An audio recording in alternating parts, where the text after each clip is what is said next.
Hello guys, welcome back to my channel. അപ്പോൾ ഇന്നത്തെ video എന്താണെന്ന് വെച്ചാൽ ഞാനൊരു പരീക്ഷണത്തിന് ഒരുങ്ങാൻ പോവുകയാണ്. ഇങ്ങനെ ഇരിക്കുന്ന മുടി ഞാൻ വെട്ടി മാറ്റി കളർ അടിച്ച് സെറ്റാക്കാൻ പോവുകയാണ്. ഞാൻ ആദ്യമായിട്ടാണ് കളർ അടിക്കാൻ പോകുന്നത്. സോ ഞാൻ കൊലാബ് എന്ന് പറഞ്ഞിട്ടുള്ള ഒരു ബ്യൂട്ടി ലോഞ്ച് എന്നാണ് ഇത് ചെയ്യുന്നത്.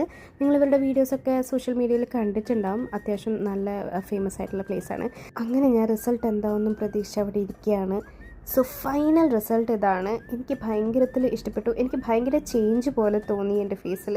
കാര്യം ഞാൻ ആദ്യമായിട്ടാണ് ഇങ്ങനെ കളറൊക്കെ ചെയ്യുന്നത്, ഹെയർ കട്ടും ഇതുപോലെ ചെയ്യുന്നത്. അപ്പോൾ ഒരു ബ്രൗൺ ഷെയ്ഡാണ് ഞാൻ അടിച്ചത്. അപ്പോൾ എനിക്ക് ഭയങ്കര ഇഷ്ടപ്പെട്ടായിരുന്നു കളറും ഷെയ്ഡൊക്കെ. ഞാൻ ആദ്യം വിചാരിച്ച് ഇച്ചിരി പണി പാളുമോന്ന്, പക്ഷേ കുഴപ്പമില്ല, അത്യാവശ്യം നന്നായിട്ട് വന്നു. അതിനുശേഷം ഞാൻ ഈ കാണിക്കുന്ന ഗോഷ്ടികളാണ് നിങ്ങൾ ഈ കാണുന്നത്. പിന്നെ ഇത് കുറച്ച് നാൾ കഴിഞ്ഞിട്ടുള്ള വീഡിയോ ആണ്. ഞാൻ ഓർത്തു സ്റ്റുഡിയോ എന്നുള്ള ഒരു ഭംഗി മാത്രമേ ഉണ്ടാവുന്നു, പക്ഷേ അല്ല, ഇത് ഞാൻ അതിനുശേഷം ബ്ലോ ഡ്രൈ ചെയ്ത ലുക്കാണ്. അപ്പോൾ ശരി, എന്നാൽ അടുത്ത വീഡിയോ കാണാം. ബൈ.